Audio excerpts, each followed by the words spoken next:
السلام علیکم ورحمۃ اللہ وبرکاتہ۔ کیسے ہیں آپ سب؟ امید ہے خیر و عافیت سے ہوں گے۔ الحمدللہ آج ہمارا قرآن جرنلنگ کا ڈے 1 ہے، اور آج ہم جس سورہ کے بارے میں بات کرنے جا رہے ہیں وہ میرے بہت زیادہ دل کے قریب ہے۔ قرآن پاک کی بہت بہت بہت زیادہ خوبصورت صورت ہے۔ ویسے تو قرآن پاک کا ایک ایک ورڈ جو ہے وہ بہت زیادہ خوبصورت ہے، بہت زیادہ اپنے اندر نور لیے ہوئے ہے، لیکن سورہ فاتحہ کا ایک الگ ہی نور ہے۔ ہم اس سورہ کو ہر نماز میں پڑھتے ہیں، تو ہمارے لیے یہ جاننا بہت ضروری ہے کہ ہم جس سورہ کو ہر نماز میں پڑھ رہے ہیں اس سورہ میں ہمارا رب ہم سے کیا کہہ رہا ہے، یعنی اللہ ہمارے ساتھ کیا بات کر رہا ہے۔ سورہ فاتحہ اتنی پیاری صورت ہے۔ جب بھی ہم اس سورہ کی تلاوت کرتے ہیں، جب بھی ہم اس سورہ کی کوئی بھی ورس جو ہے اس کو ریسائٹ کرتے ہیں، تو اللہ تعالیٰ اور ہمارے درمیان کنورسیشن ہوتی ہے۔ جب بھی آپ اس سورت کو پڑھتے ہیں تو اللہ تعالیٰ آپ کو ہر ورس پہ رسپونڈ کرتے ہیں، اللہ تعالیٰ اس کا جواب دیتے ہیں۔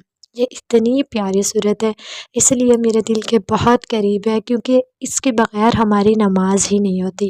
نبی کریم صلی اللہ علیہ وآلہ وسلم نے فرمایا کہ جس نے نماز میں سورہ فاتحہ نہیں پڑھی اس کی نماز ہی نہیں ہوئی۔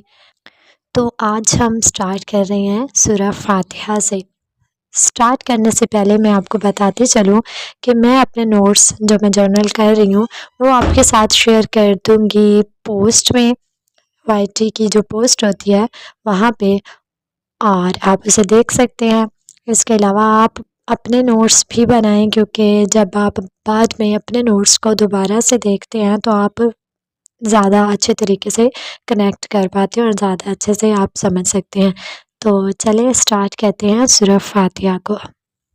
سورہ فاتحہ قرآن پاک کی پہلی سورت ہے۔ جب ہم قرآن پاک کو پڑھنے کے لیے اوپن کرتے ہیں تو سب سے پہلے جو سورہ ہمیں ملتی ہے وہ سورہ فاتحہ ہے۔ اگر ہم بات کریں سورہ فاتحہ کو یہ نام کیوں دیا گیا، مطلب اس کی وجہ تسمیہ کیا ہے، سورہ فاتحہ کو سورہ فاتحہ کیوں کہتے ہیں، تو الفاتحہ کا مطلب ہوتا ہے کھولنے والی، شروع کرنے والی، ابتدا کرنے والی۔ چونکہ قرآن پاک کی تلاوت سورہ فاتحہ سے شروع ہوتی ہے اور قرآن پاک کو لکھنے کی ابتدا بھی سورہ فاتحہ سے ہوتی ہے، اس لیے اسے فاتحۃ الکتاب یعنی کتاب کی ابتدا کرنے والی کہتے ہیں، اور ہم اسے سورۃ الفاتحہ کہتے ہیں۔ سورۃ الفاتحہ میں 1 رکوع اور 7 آیات ہیں۔ اگر ہم اس کے مقام نزول کی بات کریں، یعنی یہ سورہ کہاں نازل ہوئی، تو اکثر علماء کرام کے نزدیک سورہ فاتحہ مکہ مکرمہ میں نازل ہوئی۔ امام مجاہد رحمہ اللہ علیہ فرماتے ہیں کہ سورہ فاتحہ مدینہ منورہ میں نازل ہوئی، اور ایک قول یہ ہے کہ سورہ فاتحہ 2 مرتبہ نازل ہوئی، ایک مرتبہ مدینہ منورہ میں اور ایک مرتبہ مکہ مکرمہ میں۔ سورہ فاتحہ کے بہت سارے نام ہیں، اور ناموں کا زیادہ ہونا اس سورت کے فضیلت اور شرف کی دلیل ہے۔ یہاں ہم چند ناموں کا ذکر کریں گے۔ سب سے پہلے تو ہے الفاتحہ، یعنی اوپن کرنے والی، شروع کرنے والی، ابتدا کرنے والی۔ تو سورہ فاتحہ سے قرآن پاک کی تلاوت شروع ہوتی ہے، اس لیے اسے الفاتحہ کہتے ہیں، یا فاتحۃ الکتاب یعنی کتاب کی ابتدا کرنے والی کہتے ہیں۔ سورہ فاتحہ الحمدللہ رب العالمین سے شروع ہوتی ہے، یعنی اس کا سٹارٹنگ ورڈز جو ہیں وہ الحمدللہ ہے، تو اس مناسبت سے اسے سورۃ الحمد یعنی وہ سورت جس میں اللہ تعالیٰ کی حمد و ثنا بیان کی گئی ہے یہ بھی کہا جاتا ہے۔ سورہ فاتحہ قرآن پاک کی اصل ہے، مطلب کہ وہ سارا کچھ جو بعد میں تفصیل کے ساتھ بیان ہوا وہ سورہ فاتحہ کی 7 آیات میں سمایا ہوا ہے، اس لیے اس سورہ کو ام الکتاب یا ام القرآن کہتے ہیں۔ It's like a summary of the whole Quran.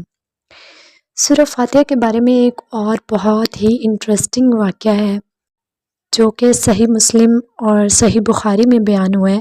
Coffee detail واقعہ ہے، لیکن یہاں پہ میں اس کو شارٹ کر کے بتاؤں گی آپ کو۔ ایک مرتبہ صحابہ کرام کسی سفر پہ جا رہے تھے، راستے میں ایک بستی میں پہنچے، ایک گاؤں میں پہنچے، اور ان لوگوں سے مہمان نوازی کا کہا، لیکن انہوں نے انکار کر دیا۔ اس وجہ سے صحابہ کرام کو بستی سے باہر رکنا پڑا، اور کچھ ہی دیر بعد میں ایسا ہوا کہ ان کا جو سردار تھا اس بستی کا، اسے کسی موذی جانور نے کاٹ لیا، کسی بچھو یا سانپ نے، مطلب کسی زہریلے جانور نے کاٹ لیا، اور اس کی حالت بہت خراب ہوئی۔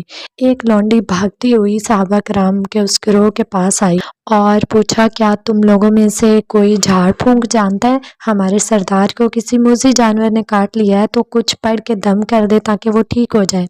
ایک صحابی حضرت ابو سعید الخدری رضی اللہ عنہ آگے بڑھے اور اس سردار کو دم کیا۔ کچھ ہی دیر میں وہ سردار بالکل ٹھیک ہو گیا، ایسے جیسے زہر اس کے جسم میں تھا ہی نہیں۔ وہ لوگ بہت خوش ہوئے اور انعام کے طور پر صحابہ کرام کو کچھ بکریاں دیں۔ بکریوں کا معاملہ صحابہ کرام نے اس پہ چھوڑ دیا کہ جب رسول اللہ صلی اللہ علیہ وآلہ وسلم سے اجازت لے لیں گے تبھی ان کو استعمال کریں گے۔ جب صحابہ کرام واپس مدینہ پہنچے تو سارا واقعہ رسول اللہ صلی اللہ علیہ وآلہ وسلم کے سامنے بیان فرمایا۔ آپ صلی اللہ علیہ وآلہ وسلم مسکرائے اور دریافت فرمایا، آپ کو کیسے پتا کہ سورہ فاتحہ اور رقیہ ہے؟ اس کے بعد نبی کریم صلی اللہ علیہ وآلہ وسلم نے یہ تصدیق فرمائی کہ سورہ فاتحہ اور رقیہ ہے، یعنی پڑھ کے دم کرنے والی چیز ہے، اور اس واقعے کے بعد سورہ فاتحہ کو الرقیہ الشفاء یعنی ہیلنگ کے نام سے بھی جانا جانے لگا۔ آپ صلی اللہ علیہ وآلہ وسلم نے نہ صرف یہ تصدیق کی کہ سورہ فاتحہ الرقیہ ہے، بلکہ آپ صلی اللہ علیہ وآلہ وسلم نے یہ بھی فرمایا کہ سورہ فاتحہ پڑھ کر دم کرنے کے بدلے میں جو انعام ملا وہ حلال ہے۔ سورہ فاتحہ نہ صرف جسمانی زخموں کا علاج ہے، جسمانی بیماریوں کا علاج ہے، بلکہ یہ روح کی بیماریوں کا بھی علاج ہے۔ یہ انسان کے لیے اسپرچول ہیلنگ بھی ہے۔ سورہ فاتحہ نماز کی ہر رکعت میں پڑھی جاتی ہے، یا پھر یہ سورت 2 مرتبہ نازل ہوئی۔ اس وجہ سے اسے السبع المثانی یعنی بار بار پڑھی جانے والی 1 سے زائد مرتبہ نازل ہونے والی 7 آیات بھی کہا جاتا ہے۔ دین کی بنیادی امور کا جامع ہونے کی وجہ سے سورہ فاتحہ کو سورۃ الکنز، سورۃ الوافیہ اور سورۃ الکافیہ بھی کہتے ہیں۔ سورہ فاتحہ میں چونکہ شفا ہے تو شفا کا باعث ہونے کی وجہ سے اسے سورۃ الشفاء اور سورہ شافیہ بھی کہتے ہیں۔ چونکہ یہ سورت دعا پر مشتمل ہے، یعنی اس میں ہم اللہ تعالیٰ سے دعا کرتے ہیں نا سیدھے رستے پہ چلنے کے لیے، تو اس لیے اس سورت کو سورۃ الدعا بھی کہتے ہیں۔ سورہ فاتحہ کو سورۃ المناجات بھی کہا جاتا ہے اور سورۃ التفویض بھی کہا جاتا ہے۔ سورہ فاتحہ قرآن پاک کی بہت بہت پیاری سورت ہے۔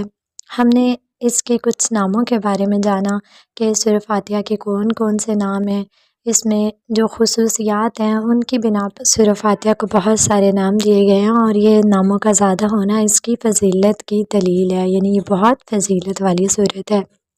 انشاءاللہ کل ہم اس کے فضائل کے بارے میں دیکھیں گے کہ سورہ فاتحہ کے کون کون سے فضائل ہیں اور سورہ فاتحہ کے مضامین کون سے ہیں، یعنی ان میں کن کن ٹاپکس پہ بات کی گئی ہے۔ تب تک اپنا بہت سارا خیال رکھیں۔ جو قرآن جرنلنگ کر رہا ہے وہ مجھے ضرور کمنٹس میں بتائیں کہ آپ بھی میرے ساتھ قرآن جرنلنگ کر رہے ہیں۔ میں اپنا ورک جو ہے وہ شیئر کرتی ہوں پوسٹ پہ، آپ لوگ بھی مجھے اپنا ورک شیئر کیا کریں، مجھے دکھایا کریں کہ آپ کیا کرتے ہیں۔ اپنا بہت سارا خیال رکھیں، دعا میں یاد رکھیں۔ اللہ حافظ۔